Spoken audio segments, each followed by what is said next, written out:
안녕하세요. 고도원입니다. 오늘 고도원의 서재는 헨리 소로우가 쓴 소로우의 일기입니다. 소로우에 대해서는 설명드리지 않겠습니다. 잘 아시라고 생각합니다. 편집자 서문 한 구절부터 시작하겠습니다.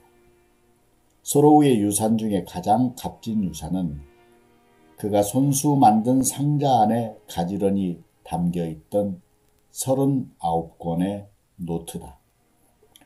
소로우가 24년에 걸쳐 쓴 200만 단어에 달하는 일기에는 그의 특징이 포괄적으로 잘 나타나 있다.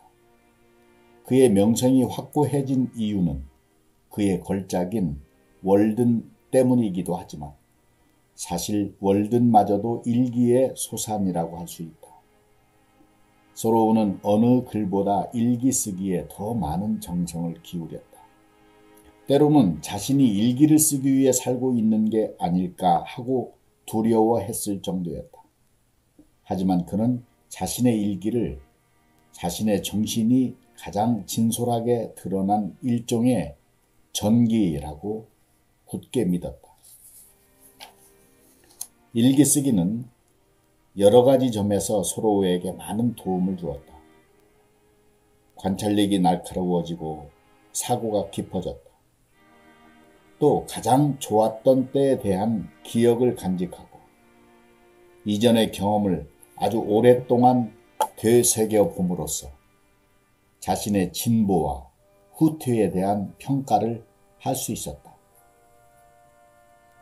더 나아가 일기 쓰는 습관은 소로우의 자기 존중에 대들보였다.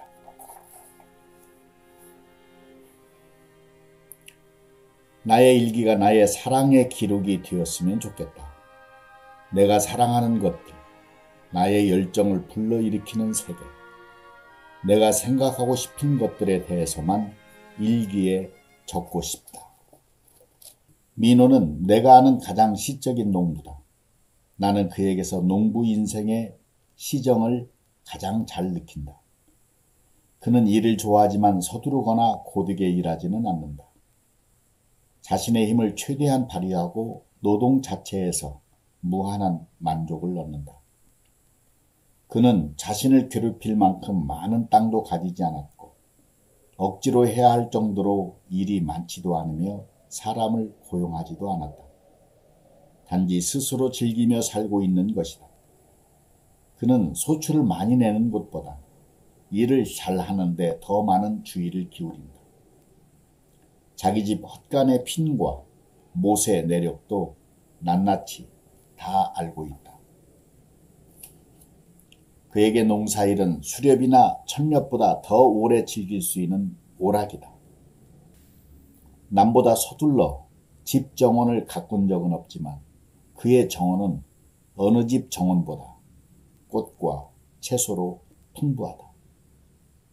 그는 어린아이가 장난감을 갖고 놀듯이 수확할 나달 이삭을 낱낱이 매만지며 즐거워한다. 그는 바람이 몹시 부는 날이면 늪에 가서 소나무가 바람을 맞아 신음소리 내는 것을 듣기 좋아한다. 그는 음식, 옷, 가구 따위에 욕심부리지 않지만 그렇다고 인색하지 않으며 다만 단순할 뿐이다. 그러나 그는 부를 원치 않기 때문에 가난하지도 않다. 그는 책은 손에 잡아본 적이 없지만 가장 멋진 언어를 구사하는 사람이기도 하다. 자연의 소리는 언젠가 꿈꿨던 나의 꿈을 꿈이 아닌 유일한 실질적인 경험으로 바꾸어 놓는다. 그리고 기적만이 만족시킬 수 있는 믿음을 고양시킨다. 나는 다시 극히 섬세한 본능을 가장 신성한 것으로 믿게 된다. 다시금 영웅의 자질을 생각하게 되고 또 생각한 것들을 확신하게 된다. 자연의 소리는 나에게 남은 시간들이 거쳐야 할 삶이 아닌 삶을 넘어선 삶이 된다. 내 안에 무언가를 사랑하려는 정신은 분명히 있다. 그래서 나는 모든 비난을 물리친다. 어떤 경우에든 나를 지켜주는 근거는 바로 사랑이다. 나의 사랑은 그 누구도 반박할 수 없다. 이에 근거해서 나를 만나라. 그러면 나도 강한 사람임을 알게 될 것이다. 남이 나를 비난하거나 내가 나 자신을 완전히 부정하는 순간마다 나는 지체 없이 다음과 같이 생각한다. 하지만 무언가를 사랑하는 나의 정신에 의지하자. 그 점에서 나는 아주 긍정적인 사람이다. 세이지 잎을 가꾸듯 정원의 풀을 가꾸듯 가난을 가꾸자. 옷이든 친구든 새로운 것을 얻으려고 너무 애쓰지 말라. 새 것을 탐내는 일종의 방탕이다. 헌 옷은 뒤집어서 다시 꿰매고 옛 친구에게로 돌아가자. 사물은 변하지 않는다. 변하는 것은 우리 인간들이다. 거미처럼 늘 다락 한 구석에 갇혀 있더라도 내가 사색하는 인간인 이상 세계는 나에게 조금도 변함이 없을 것이다.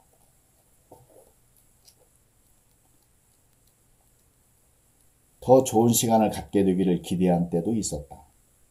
더 가치 있는 마음을 갖게 되기를 바란 적도 있었다. 지금 나는 다만 나로부터 넘쳐나는 생명의 홍수에 감사할 따름이다. 나는 그다지 가난하지 않다. 사과 익는 냄새를 맡을 수 있기 때문이다.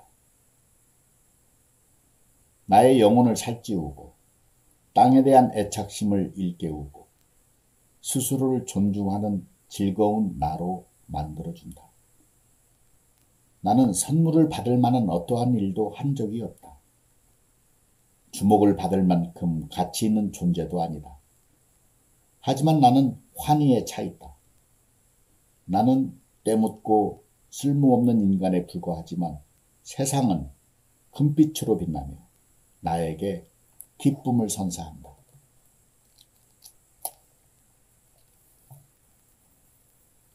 만일 당신이 작가라면 주어진 시간이 얼마 남지 않았다는 각오로 글을 써야 한다. 남은 시간은 얼마 되지 않는다. 내 영혼에 맡겨진 순간순간을 잘 활용하라. 영감의 잔을 최후의 한 방울까지 비워라. 그렇게 하지 않으면 세월이 흐른 뒤 후회하게 될 것이다. 봄은 영원히 계속되지 않는다. 봄에는 비가 뿌리까지 스며들어 뿌리마저 젖는다. 가만히 있어도 힘이 솟아나 꽃봉오리로 터져나온다. 그러나 이 풍요의 계절은 인생에서 아주 짧은 기간에 불과하다. 아침 저녁으로 샘물처럼 솟아나던 내 생각 속의 노래로 다시 돌아가고 싶다. 그러나 이제 나는 다시는 그 노래의 물을 마실 수 없게 되었다. 그 물에 나의 펜촉을 담그는 일조차 할 수 없게 되었다. 오, 이루 말로 다할 수 없는 달콤했던 추억들이야.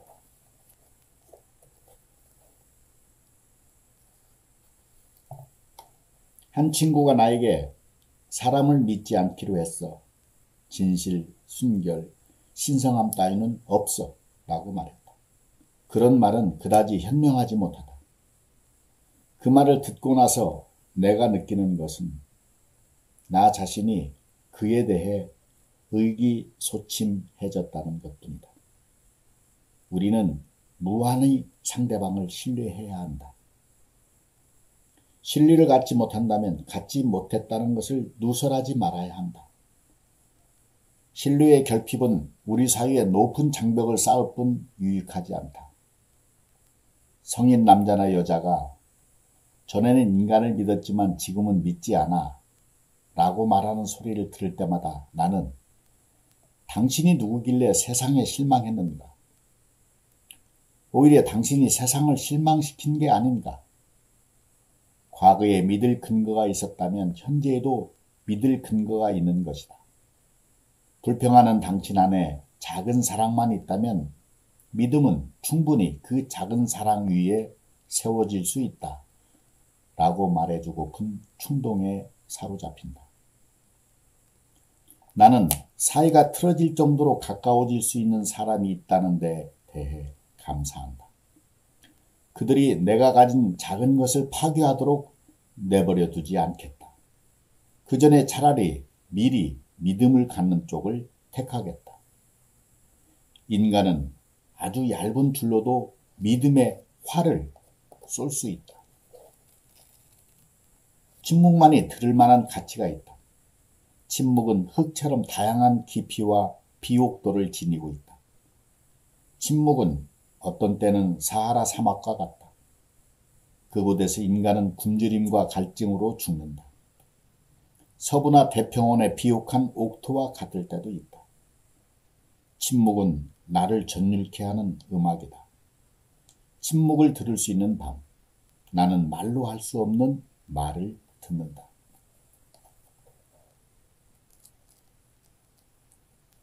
아침에 깨어났을 때 감각이 무뎌진 느낌이 들었다. 전날 너무 많이 과일을 먹은 것이 후회되었다. 사람은 악기처럼 다뤄져야 한다는 생각이 떠올랐다. 만일 어떤 사람이 튼튼한 목재로 만들어져 잘 조율된 비율이라면 사건이라는 활이 그의 줄을 올리며 지나갈 때 그의 울림과 반향은 완전히 하모니를 이룰 것이다.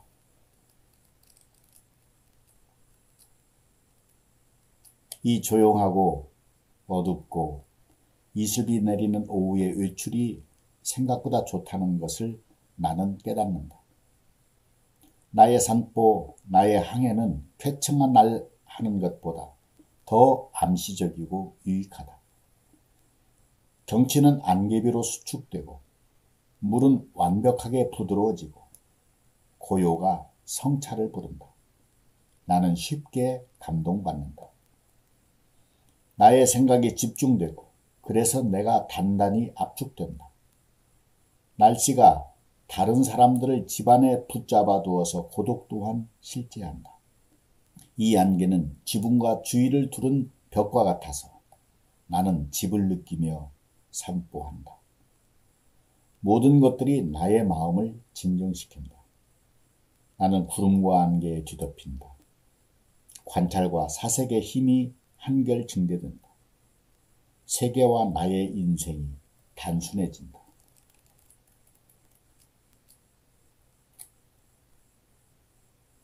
생각이 남아 자유로운 사람과 만나기가 이다지 힘들단 말인가. 우리는 규칙에 따라 산다. 어떤 이는 침대에 몸져 누워 지낸다. 그리고 모든 사람은 세상에 몸져 누워 지낸다. 나는 한 이지적인 이웃 한 사람을 숲으로 데려가서 모든 제도를 생각 속에서 말끔히 털어내고 새로 시작하기 위해 사물에 대한 새롭고도 절대적인 견해를 받아들이라고 권유했다. 그러나 그는 그렇게 할 수 없었다. 그는 인습과 변덕에 집착했다. 그는 정부, 대학, 신문과 같은 것들이 영원에서 영원으로 존재하는 것이라고 생각한다.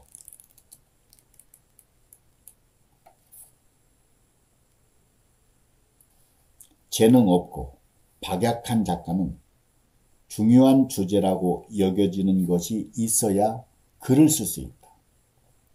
그런 주제들은 다른 사람들의 저술을 통하여 이미 우리에게 알려져 있다. 그러나 셰익스피어 같은 천재는 자신의 교구의 역사를 전 세계의 그 어떤 역사보다 더 흥미있는 것으로 만든다. 사람들이 사는 곳이면 언제나 반드시 이야기가 있다. 작가는 단지 자신의 이웃 사람들과 자신이 사는 인근 지역에 대해 알고 있는 바를 말하기 위해 증언대에 선 증인에 불과하다. 여기까지입니다. 오늘도 많이 웃으세요. 사랑합니다. 감사합니다.